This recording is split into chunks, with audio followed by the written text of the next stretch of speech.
इतिहास अक्सर एक घटना से नहीं बल्कि कई घटनाओं की श्रृंखला से बनता है। 1914 की गर्मियों में यूरोप तनाव से भरा था। साम्राज्यवादी महत्वाकांक्षाएं, गठबंधन और राष्ट्रवाद हर जगह था। चिंगारी आई सरायवो में जब ऑस्ट्रो हंगेरियन सिंहासन के उत्तराधिकारी आर्चड्यूक फ्रांस फर्डिनेंड की हत्या एक सर्बियाई राष्ट्रवादी ने कर दी। ऑस्ट्रिया हंगरी ने सर्बिया को अल्टीमेटम दिया और जब सर्बिया ने हर मांग नहीं मानी तो युद्ध की घोषणा कर दी। जर्मनी ने ऑस्ट्रिया हंगरी का साथ दिया, रूस ने सर्बिया का। जर्मनी ने रूस और फ्रांस के खिलाफ युद्ध छेड़ दिया, बेल्जियम पर हमला किया, जिससे ब्रिटेन भी युद्ध में कूद पड़ा। कुछ ही हफ्तों में यूरोप के लगभग सभी बड़े देश दो गुटों में बंट गए, सेंट्रल पावर्स और एलाइड पावर्स।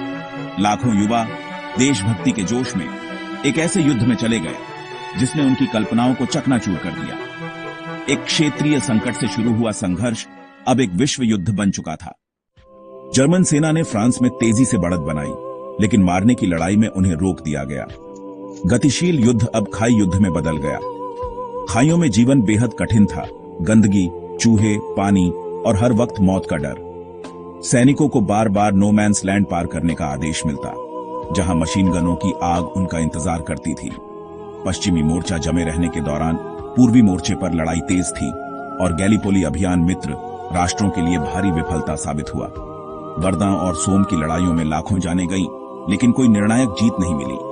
रूस में बोल्शेविक क्रांति हुई और नई सरकार ने जर्मनी से शांति संधि कर ली। युद्ध अब एक वैश्विक औद्योगिक तबाही बन चुका था।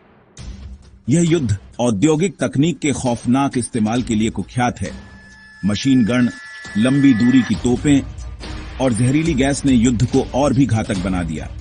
हवाई जहाज और टैंक पहली बार युद्ध के मैदान में उतरे, जिससे लड़ाई का तरीका हमेशा के लिए बदल गया। जर्मन यू बोट्स ने अटलांटिक में मित्र राष्ट्रों के जहाज डुबोए, जिससे ब्रिटेन पर दबाव बढ़ा।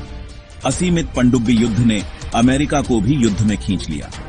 टोटल वॉर की मांगों ने समाज को बदल दिया। महिलाएं कारखानों और खेतों में काम करने लगी। सरकारों ने अर्थव्यवस्था और जनजीवन पर अभूतपूर्व नियंत्रण किया। प्रोपेगेंडा और संसाधनों की राशनिंग आम हो गई, जिससे समाज में गहरा बदलाव आया। 1918 तक सेंट्रल पावर्स थक चुके थे। अमेरिका के ताजा सैनिकों और संसाधनों ने एलाइड पावर्स को निर्णायक बढ़त दिलाई। जर्मनी का आखिरी हमला विफल रहा और मित्र राष्ट्रों के जवाबी हमले ने युद्ध का रुख पलट दिया। 11 नवंबर 1918 को युद्ध विराम हुआ। बंदूकें आखिरकार शांत हो गईं। युद्ध की कीमत भारी थी, करोड़ों मारे गए या घायल हुए और पूरी पीढ़ियां खत्म हो गईं। वर्साय की संधि ने जर्मनी पर कठोर शर्तें थोप दी, जिससे भविष्य के लिए गहरी नाराजगी पैदा हुई। पुराने साम्राज्य टूट गए और नए राष्ट्र बने, लेकिन नई सीमाएं भी नए संघर्षों का कारण बनी। समाज में बड़े बदलाव आए।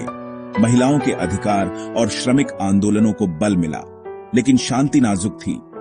यह युद्ध, जिसे सारे युद्धों को खत्म करने वाला युद्ध कहा गया, अस्थिरता और कड़वाहट की विरासत छोड़ गया।